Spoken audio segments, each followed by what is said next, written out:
राजधानी शिमला में कुछ समय पहले कच्ची घाटी के पास 8 मंजिला मकान धराशायी हो गया, जिसके बाद प्रशासन ने जांच के आदेश दिए और उसके साथ लगते 4 अन्य मकानों को तोड़ने के भी आदेश दिए गए।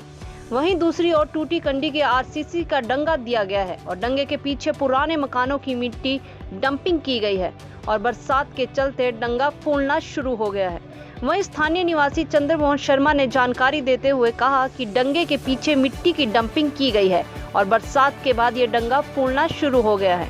स्थानीय लोगों के लिए मुसीबत बन गया है। डंगा फूलते ही डंगे को ठीक करने के लिए नीचे की ओर से तोड़कर ठीक करने का कार्य शुरू कर दिया गया है। स्थानीय निवासी ने कहा कि नगर निगम इसकी जांच करवाए और इस पर कार्रवाई करे। इससे पहले कच्ची घाटी में हादसा हुआ है, उसके बाद नगर निगम की नींद खुली है। वहीं पार्षद ने कहा कि उन्हें जानकारी मिलते ही उन्होंने नगर परिषद को भी इसके बारे में जानकारी दी है, लेकिन अभी तक नगर निगम की तरफ से कोई कार्यवाही नहीं की गई।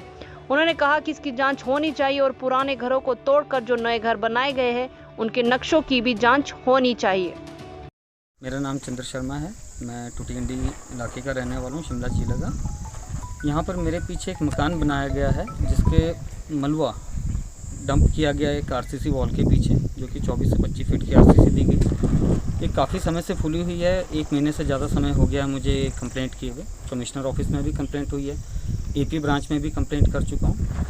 और अभी रिसेंटली जो कच्ची घाटी वाली घटना हुई है उसके बाद भी अगर सरकार इतनी सीरियसनेस को देखते हुए नहीं जाग रही है तो मेरे परिवार के लिए, आने वाले लोगों के लिए, और यहाँ से कई परिवार ऐसे हैं जो इससे प्रभावित हैं और ये कभी भी ये घटना किसी दुर्घटना में घट सकती है।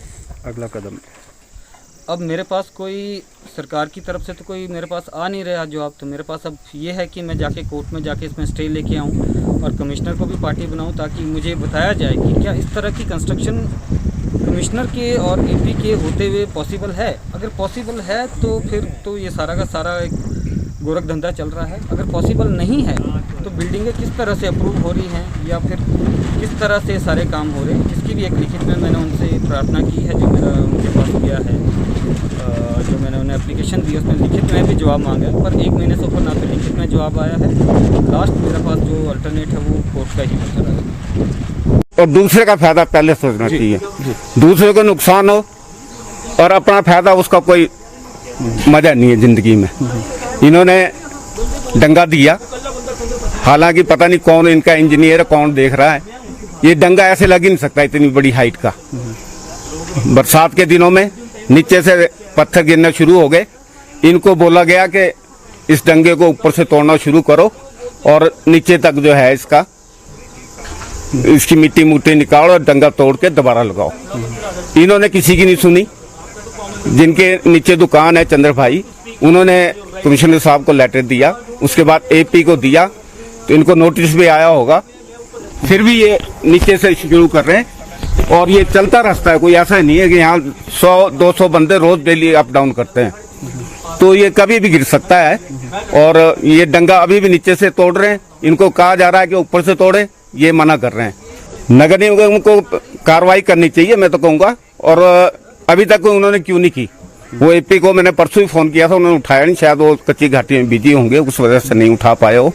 तो मैं फिर बात करूंगा उनसे कि इस पे एक्शन लिया जाए और तुरंत इस डंगे को ऊपर से खाली करवा के दोबारा डंगा लगाया जाए। हेलो दोस्तों, नमस्कार। मेरा नाम रमेश शर्मा है और मैं जीवन उत्साह न्यूज का मुख्य संपादक हूं। पिछले 2 वर्षों में हिमाचल के अलग अलग जिलों में काम करते हुए हम इस चैनल को आगे बढ़ा रहे हैं। अगर आपने हमें चैनल को सब्सक्राइब नहीं किया है तो आप प्लीज सब्सक्राइब कीजिए। मैं आपको विश्वास दिलाता हूं आप निराश नहीं होंगे। भले आप 1 महीना इस चैनल को फॉलो करके देखिए, आपको मिलेंगे यहाँ जागरूकता से जुड़ी हुई वीडियो और आपके परिवार, आपके समाज से जुड़े हुए वीडियो। सर्च कीजिए जीवन उत्साह न्यूज फेसबुक पे और यूट्यूब।